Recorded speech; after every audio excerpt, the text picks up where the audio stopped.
এটা কি প্রমাণিত নয়? কেন্দ্রের বিজেপি সরকার এবং নির্বাচন কমিশন সমার্থ হয়ে বাংলাকে টার্গেট করে 8,000 বাড়ি আগুন দিয়ে পুড়িয়েছে। পদ্ম ফুলের চাষি হয়ে যা বিজেপির পদ্ম ফুলের কথা। এই সনাতন ধর্মের নামে আরএসএস এবং বিজেপির কিছু উগ্র নেতা এবং সমর্থক ধর্ম নিয়ে যেসব কথা বলে আমার পছন্দ হয় না। বিধানসভা নির্বাচনে পশ্চিমবঙ্গ জুড়ে যে কটি আসন সবচেয়ে বেশি আলোচিত তার মধ্যে অন্যতম হলো এই মুহূর্তে পেয়ে গেছি ডক্টর মানস রঞ্জন ভূঁইয়াকে। সরাসরি তার কাছেই জেনে নেবো সার্বিক প্রচার কেমন কাটছে, কেমন চলছে সারাদিনের ব্যস্ততা, সকাল থেকে রাত, সকাল শুরু হচ্ছে কি? সকাল শুরু হচ্ছে, রুগীরা আসছে, ম্যাক্সিমাম রুগী পিংলা, খড়গপুর লোকাল, পটাশপুর, ভগবানপুর, ময়না, সবং, চারিদিক ঘুরে ঘুরে ঘুরে ঘুরে ঘুরে ঘুরে কে এমসে গেছে, কে কটক, কে ভেলোর, কে ব্যাঙ্গালোর, কে হায়দ্রাবাদ, ঘুরে ঘুরে ডাক্তার মানুষ নিয়ে। তোমার পিংলা সবচেয়ে বেশি রুগী, তোমার খড়গপুর লোকালের সবচেয়ে বেশি রুগী, অজিত মাইতির এলাকা, আর এই পিংলা ব্লকের 10টা ব্লক অঞ্চল থেকে আমার তো 3টে অঞ্চল, গাদা গাদা সব আসছে। তাদেরকে তো ফেরানো যায় না, সেই জন্য আমার বেরোতে দেরি হয়ে যাচ্ছে প্রতিদিন প্রতিদিন। আজকেও সকাল থেকে মিছিল চলছে রুগী, কাকে ফেরাবো, কাকে অপারেশন ডিফেক্ট করেছে, কার, সব প্রাইভেট।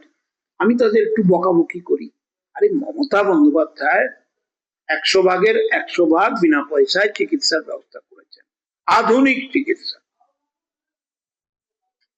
সব ফ্রি।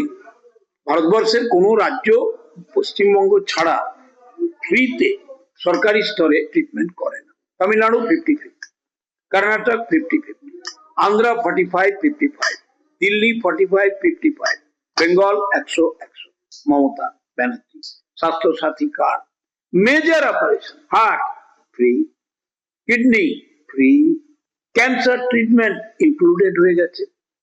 আর এই গ্রামে গ্রামে বেশ কিছু দালাল আছে, তারা বলে চ তোকে ভেলোর নিয়ে যাবো, তোকে ব্যাঙ্গালোর নিয়ে যাবো, তোকে হায়দ্রাবাদ নিয়ে যাবো, তোকে কটক নিয়ে যাবো, তোকে এমসে নিয়ে যাবো ভুবনেশ্বরে।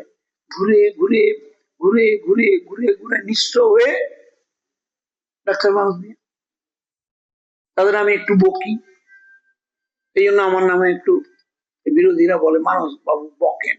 আর বকবো তো বটে, লোকগুলো নিঃস্ব হয়ে যাচ্ছে, বকবনি। আমার মুখ্যমন্ত্রী সব ঢেলে দিয়েছে, তার কথা বলবো না? সেই জন্য আমি গ্রামীণ কোয়াক ডাক্তারদের অ্যাক্টিভ করে দিয়েছি যে ভাইরা তোমরাই হচ্ছে গ্রামের একেবারে নিচু স্তরের মেরুদণ্ড। সবাইকে বলবে যে বাইরে যাওয়ার কোনো দরকার নেই। দাদা, প্রায় হাফ সেঞ্চুরি হতে চললো আপনার রাজনৈতিক ক্যারিয়ার।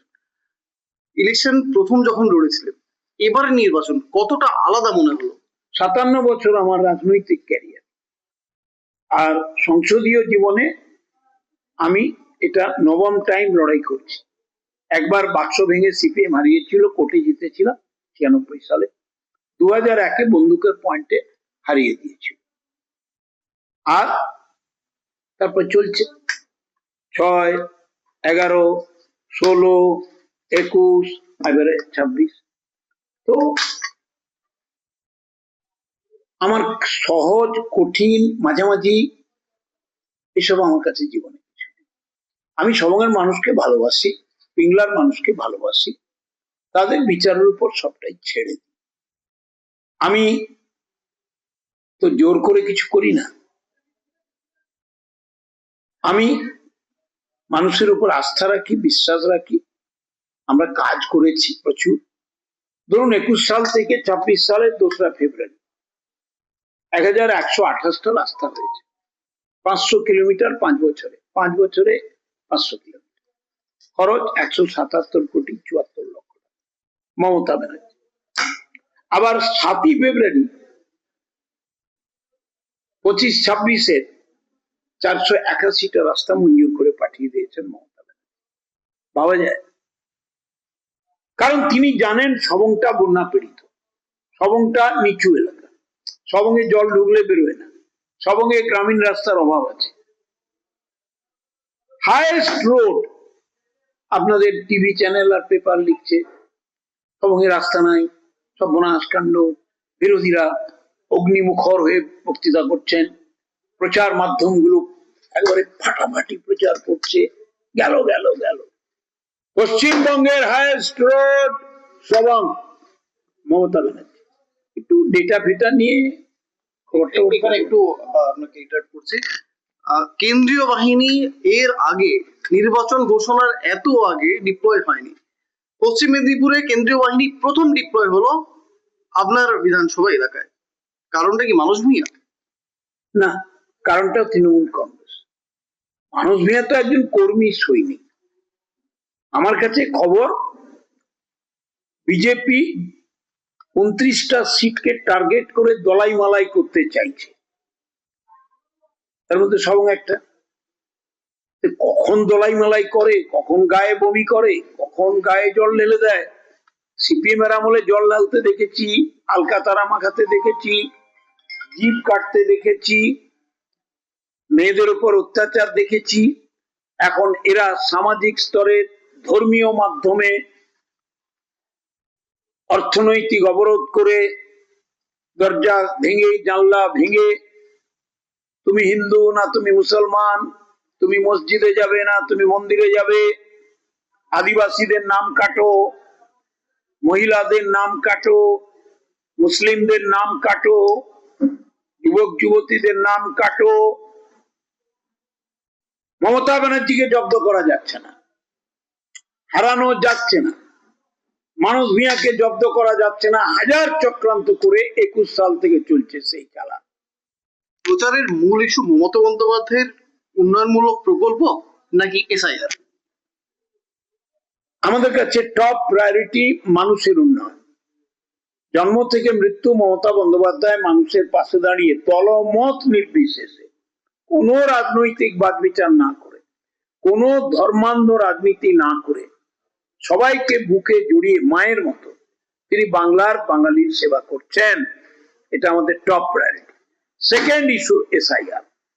বিজেপি যখন দেখলো কোনো মতেই মমতা বন্দ্যোপাধ্যায়কে জব্দ করা যাচ্ছে না, কোনো মতেই তৃণমূলকে আঘাত করা যাচ্ছে না, তখন ওরা ইলেকশন কমিশনের উপর ভর করে নাম কাটা শুরু করলো, নিয়মের বাইরে গেল। দেখুন, নিয়মের বাইরে যে ইলেকশন কমিশন গেছে তার প্রধান প্রমাণ মহামান্য সুপ্রিম কোর্টের হস্তক্ষেপ। মহামান্য সুপ্রিম কোর্ট কলকাতা হাইকোর্টকে নির্দেশ করলেন, তারা কাজ শুরু করলেন। এটা কি প্রমাণিত হয় না নির্বাচন কমিশন খারাপ কাজ করেছে? এটাই তো জাতীয়মান প্রমাণ যে মমতা ব্যানার্জি সঠিক, অভিষেক ব্যানার্জি সঠিক, তৃণমূল কংগ্রেস সঠিক। একজন মুখ্যমন্ত্রী কালো কোট গায়ে চাপিয়ে সুপ্রিম কোর্টে চিফ জাস্টিসের কাছে অনুরোধ করছেন, হুজুর 2 মিনিট টাইম দেবেন। চিফ জাস্টিস বলছেন, ম্যাডাম 2 মিনিট নয় 20 মিনিট বলুন। আজকে অ্যাপিলেট অথরিটি কাজ স্টার্ট করেছে। এটা কি প্রমাণ নয় ইলেকশন কমিশন ঠিক কাজ করেনি? এটা কি প্রমাণিত নয় কেন্দ্রের বিজেপি সরকার এবং নির্বাচন কমিশন সমার্থক হয়ে বাংলাকে টার্গেট করে, গণতন্ত্রকে দুর্মুষ করে, গণতান্ত্রিক অধিকারকে কেড়ে নিয়ে ভোটার লিস্ট থেকে নাম কেটে একটা লন্ডভন্ড কাণ্ড করতে চাইছে? এবারে নির্বাচন কতটা শান্তিপূর্ণ হবে বলে আশা করছেন? আমরা তো সবসময় শান্তিপূর্ণ চাই, গান্ধীবাদী আমরা, তাই না? মার্ক্সবাদী কমিউনিস্ট পার্টি লুটেরা পার্টি, খুনি পার্টি, দজ্জাল পার্টি। রক্ত ঝরানো 34 বছরের ইতিহাস, মা বোনের চোখের জল, পুত্র হারা মা কাঁদছে, স্বামী হারা স্ত্রী কাঁদছে, মজুর বয়কট, চাষ বয়কট, ব্রাহ্মণ বয়কট, নাপিত বয়কট, এমনকি গরু তাড়ে জল খেতে পাবে না, খড় বয়কট। শুধু সবঙ্গেই 8,000 বাড়ি আগুন দিয়ে পুড়িয়েছে, শুধু সবঙ্গেই 18,000 বাড়ি লুট করেছে, শুধু সবঙ্গেই 6 জন মা বোন ধর্ষিতা হয়েছে, শুধু সবঙ্গেই 29টা মানুষকে কেটে কুচিয়ে দিয়েছে মার্ক্সবাদী কমিউনিস্ট পার্টি। সেই জন্যই সিপিএম নাম নিয়ে লড়তে পারছে না এরা বেশি, একটু একটু ওই অস্তিত্ব রক্ষার লড়াই। এবারে এবং নির্বাচনের মূল সেই কাকে সিপিএম সেই সিপিএমরা পুরোটাই বিজেপি হয়ে গেছে গো। বিজেপি টিজেপি কিছু নাই গো। মূল দাঁড়ান প্রতিদ্বন্দ্বী সিপিএম। দাঁড়ান দাঁড়ান দাঁড়ান, সবঙ্গে সিপিএম এর ভোট ছিল 67,000, এখন 6,000। এখানে কংগ্রেসের কিছু মানুষ তারা খুবই মানসিক দিক থেকে সিপিএম কে সহ্য করতে পারে না, বিজেপি কে সহ্য করতে পারে না। কিন্তু সবঙ্গের কিছু কংগ্রেসের নেতা তারা বলছে না রে না, মমতাকে টাইট করতে হবে, মানব ভূঁইয়াকে টাইট করতে হবে, গোপনে গোপনে কিছু বিজেপিতে ভোট দিয়ে দেবে। This is the political character. তাই আজ দেখুন বিধানসভায় কংগ্রেস শূন্য, বিধানসভায় সিপিএম শূন্য। সিপিএম বলছে গোডাউনে পুরে দে লাল পতাকা, রং মেখে নে, পদ্ম ফুলের চাষি হয়ে যা বিজেপির পদ্ম ফুলের পতাকা নিয়ে। This is a slogan of Sabang বিরোধী দল। কারা নেতৃত্ব দিচ্ছে দেখুন, দুটি ব্যক্তি। তারা কারা? তারা তো কংগ্রেসের প্রোডাক্ট, তারা তো তৃণমূলের প্রোডাক্ট, বিজেপির নেতা। দেখুন আমি তো আপনাকে হাত দিয়ে বলছি, সিপিএম এন্টার, আপনি দয়া করে 3 দিন থাকুন কি 2 দিন থাকুন, সবঙ্গের 312টা গ্রাম, 232টা মৌজা, 13টা অঞ্চল, 73,000 বাড়ি, 2,75,000 ভোটার ঘুরে নিন। দেখুন সব সিপিএম এর নেতাগুলোই বিজেপির নেতা, সিপিএম এর কর্মীগুলোই বিজেপির কর্মী। কোথায় কি বিজেপি? গুজরাট থেকে লোক এনে, আসাম থেকে লোক এনে, ঝাড়খণ্ড বিহার থেকে লোক এনে, উত্তরপ্রদেশ থেকে লোক এনে বাংলাকে ধুরমুস করে, বাঙালির গলা টিপে, রবীন্দ্রনাথকে অপমান করে, কাজী নজরুল ইসলামকে অপমান করে, বিদ্যাসাগরের মূর্তি ভেঙে বাংলায় কথা বলি বলে বাংলাদেশি আখ্যা দিয়ে বাংলাকে জয় করা যাবে? যাবে না। এখানে একটা প্রসঙ্গ আছে, মুখ্যমন্ত্রী মমতা বন্দ্যোপাধ্যায়ের বলে একাধিকবার শোনা গেছে একদম কোট আনকোট, মানুষ তো সবগে তো সবই হয়েছে, এবার যদি যেতে আর কোনটা মনে হয়েছে একটু হয়তো বাকি রয়ে গেল? নাম্বার 1 প্রায়োরিটি, সবং গ্রামীণ হাসপাতালের ভেতরে 15 একর জমি আছে, সরকারকে জমি কিনতে হবে না। আমি মেডিকেল কলেজ প্রতিষ্ঠা করতে চাই। এটা মেদিনীপুরের শেষ প্রান্ত, পূর্ব মেদিনীপুরের বর্ডার, কেলেঘাই, কপালেশ্বরী, বাঘাই, চন্ডা নদী দিয়ে ঘেরা, 16টা খাল, শাখা প্রশাখা, 619 কিলোমিটার, সবংয়ের বুক চিরে চিরে, পিংলার বুক চিরে চিরে বইছে। 15 একর জায়গা আছে, এখন তো 5 একরে মেডিকেল কলেজ হয়ে যায়। তো আমি তো প্রথম চাইবো মেডিকেল কলেজ যদি সরকার করতে পারেন, আমি মুখ্যমন্ত্রীর কাছে কৃতজ্ঞ থাকবো। সরকার যদি মাঝামাঝি এসে পিপিপি মডেলে করেন, আমি অ্যাপ্রিসিয়েট করব। আমি ডাক্তার, আমার স্বপ্ন সবংয়ের মানুষ, পিংলার মানুষ, পাশাপাশি ভগবানপুর, পটাশপুর, নারায়ণগড়, খড়গপুর লোকাল, ডেবরা, তারা উপকৃত। সেকেন্ড ইস্যু, কাঁটাখালীর তে 11 সালে আমি প্রথম মন্ত্রী হয়ে 33,37,00,000 টাকা পিডব্লিউডির ব্রিজ মঞ্জুর করেছিলাম কেলেঘাইয়ের উপর। জমি জটে 13 বছর আটকে ছিল, এখন ওটা আমরা সলভ করে দিয়েছি। এন্ড থার্ড, একটা গার্লস কলেজ করার ইচ্ছা আছে, তবে অনেকে বলছে গার্লস কলেজ করলে কো এডুকেশন কলেজটা আঘাতপ্রাপ্ত হতে পারে, যেটা যেমন আছে থাকুক। কিন্তু আমি পলিটেকনিক করতে চাই। আইটিআই হচ্ছে, কিন্তু ওটা পলিটেকনিক করলে ছেলেরা হাতে কলমে ভালো কাজ শিখবে। আর মাদুরের বিপণনীকে জেলা হেডকোয়ার্টার গুলো, বিভিন্ন রাজ্যের হেডকোয়ার্টার গুলোতে এবং আন্তর্জাতিক বাণিজ্যিক সূত্রে সবংয়ের মাদুর বাইরে যাচ্ছে, কিন্তু প্রাইভেট সেক্টর খেয়ে নিচ্ছে। আমি গভর্নমেন্টের ইন্টারভেনশন চাই। সবং মানে মাদুর, মাদুর মানে সবং, সবং মানে বন্যা, বন্যা মানে সবং, বন্যা বন্ধ। বন্যা প্রসঙ্গে একটা বিষয় জিজ্ঞেস করবো, ঘাটাল মাস্টার প্ল্যানে রূপকার মমতা বন্দ্যোপাধ্যায়, চ্যাম্পিয়ন যদি দেব হয়, মানস ভূঁইয়া আমার নিজে দেখা 28 বার ঘাটাল মাস্টার প্ল্যান পর্যালোচনা, ঘাটাল মাস্টার প্ল্যানের মিটিং এবং বন্যা গিয়ে তদারকি করা। মানস ভূঁইয়া কি ঘাটাল মাস্টার প্ল্যানের মূল সুপারভাইজার? আমি 1959 সাল থেকে ঘাটাল মাস্টার প্ল্যানের চর্চা হচ্ছে, কেউ করেনি, কোন সরকার করেনি, কেউ পারেনি। মনমোহন সিং শেষ পর্যায়ে বলেছিলেন টাকা দেব, আমি পরিপূর্ণ স্কিম করে পাঠিয়ে দিয়েছিলাম, including the tidal effect of the entire project. Kharagpur IIT কে দিয়ে আমি স্টাডি করিয়ে, তারপর তো আমরা বেরিয়ে চলে এলাম 12 সালের 22শে সেপ্টেম্বর। ম্যাডাম বেরিয়ে এলেন 20 সেপ্টেম্বর, আমরা 22 সেপ্টেম্বর।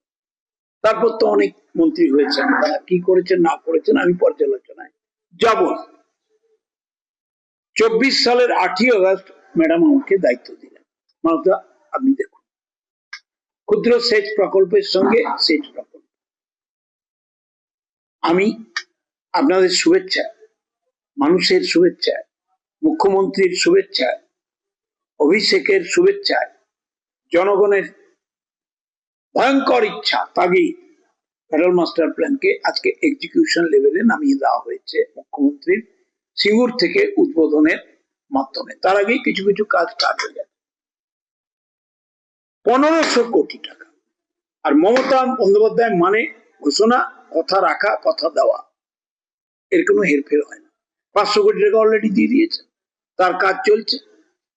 আপনি দেখেছেন ঘাটালের মানুষ, আপনি সব জায়গায় কাজ নীরবে চলছে। আর আমাদের নেতা কর্মী জনপ্রতিনিধিরা, পঞ্চায়েত সমিতি, জেলা পরিষদ, DM, SP, SDPO, SDO, BDO, ওসিরা, একটা টিম, একটা পরিবার। ঘাটাল মাস্টার প্ল্যান মানে একটা শিহরণ। ঘাটাল মাস্টার বলছি ঘাটাল মাস্টার প্ল্যান মানে অতীত, বর্তমান, ভবিষ্যতের একটি মঞ্চ। আমি তো ঘোষণা করেছি ঘাটালে যে আর 2 বছর বাদে ঘাটালে পশ্চিমবঙ্গ এবং ভারতের পর্যটকরা দেখতে আসবেন the executed plan of customer এবং শিল্প, এবং দারুণ ডেভেলপ করবে। একসময় তো ঘাটাল ছিল বাণিজ্য কেন্দ্র, এটা তো কেউ অস্বীকার করতে পারবে না। ঘাটাল তার ভীত গৌরব ফিরে পাবে, এবং এর জন্য একটি মহিলাকে 100 কোটি নমস্কার করতে হবে, তার নাম মমতা ব্যানার্জি। আর একজন সেনাপতি যিনি কন্টিনিউয়াস লেগে থেকে কাজটা করেছেন, তার নাম অভিষেক বন্দ্যোপাধ্যায়। আমি পরিদর্শক, আমি এক্সিকিউটর, আমি মন্ত্রী, আমি এমএলএ, আমার মাথায় এগুলো কিচ্ছু নেই। আমি মমতা ব্যানার্জির একজন সাধারণ কর্মী, তার মন্ত্রিসভার সেই দপ্তরের মন্ত্রী। আর ঘাটাল মাস্টার প্ল্যানটা আমার দপ্তরের অধীনে কাজ হচ্ছে। শেষ প্রশ্ন, মানস ভূঁইয়া সকাল থেকে রাত পর্যন্ত প্রচার, দলীয় কাজ, এগুলোতেই মেতে আছেন। সকালে খাওয়া কি দিয়ে শুরু হচ্ছে, দুপুরে কি খাচ্ছেন? শরীর সুস্থ আমি রাখতে সকালবেলা উঠলে আমার চিরকাল হ্যাবিট 4 কাপ লাল চা খাই বিনা চিনি, 6টা বিস্কুট খাই, তারপর চান করি। চান করে আমি পুজো করি। প্রথম পুজো মাকে করি, বাবাকে করি, তারপর দেবদেবীদের করি। আমি হনুমান চালিসা পড়ি, তিনি সংকট মোচন। Hanumanji is a combination of Vishnu and lord Shiva. আমি এটা দীর্ঘদিন 40 বছর 45 বছর ধরে পড়ি। আমি যখন বেনারস যাই, বিশ্বনাথের মন্দির দর্শনের পর আমি সংকট মোচন মন্দিরে যাই, মা অন্নপূর্ণার মন্দিরে যাই।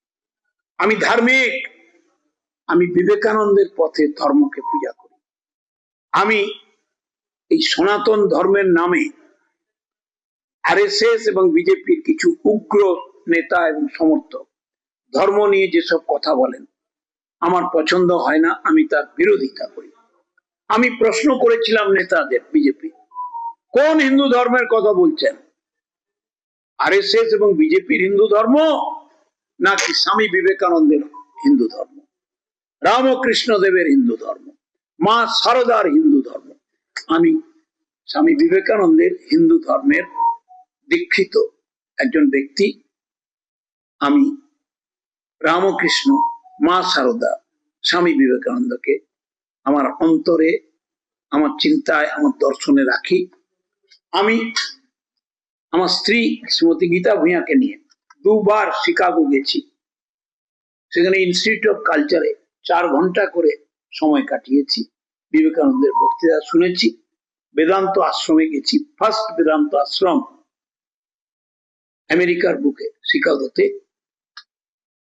আমি সেই হিন্দু মানসিকতার লোক, যে হিন্দু ধর্ম বলে আমরা সবাইকে ধারণ করব, সবাইকে রক্ষা করব, যে হিন্দু ধর্ম বলে সংখ্যাগুরু মানুষের পবিত্র কর্তব্য সংখ্যালঘু মানুষকে রক্ষা করা, ভালোবাসা, শ্রদ্ধা করা, প্রোটেকশন দেওয়া, সমতা রক্ষা করা, যে হিন্দু ধর্ম বলে যত মত তত পথ, যে হিন্দু ধর্ম বলে গরিব মানুষের পাশে দাঁড়িয়ে সেবা করবে, যেই জীব সেই শিব, যেই জীব সেই শিব।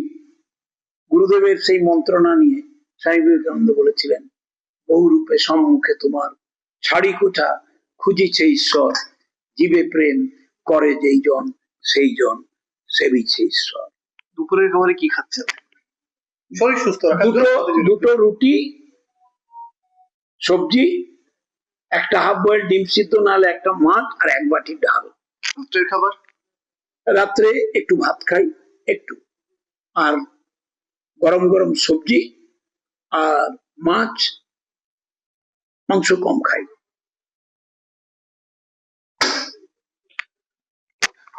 অসংখ্য ধন্যবাদ মানুষবাবুকে আমাদের এতটা সময় দেওয়ার জন্য, শত ব্যস্ততার মাঝেও।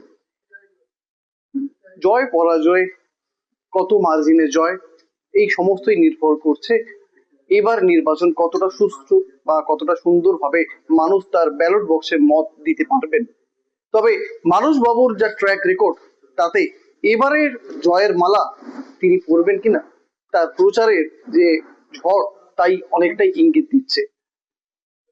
পশ্চিম মেদিনীপুর থেকে শুভ চক্রবর্তী রিপোর্ট, কেটিভি বাংলা।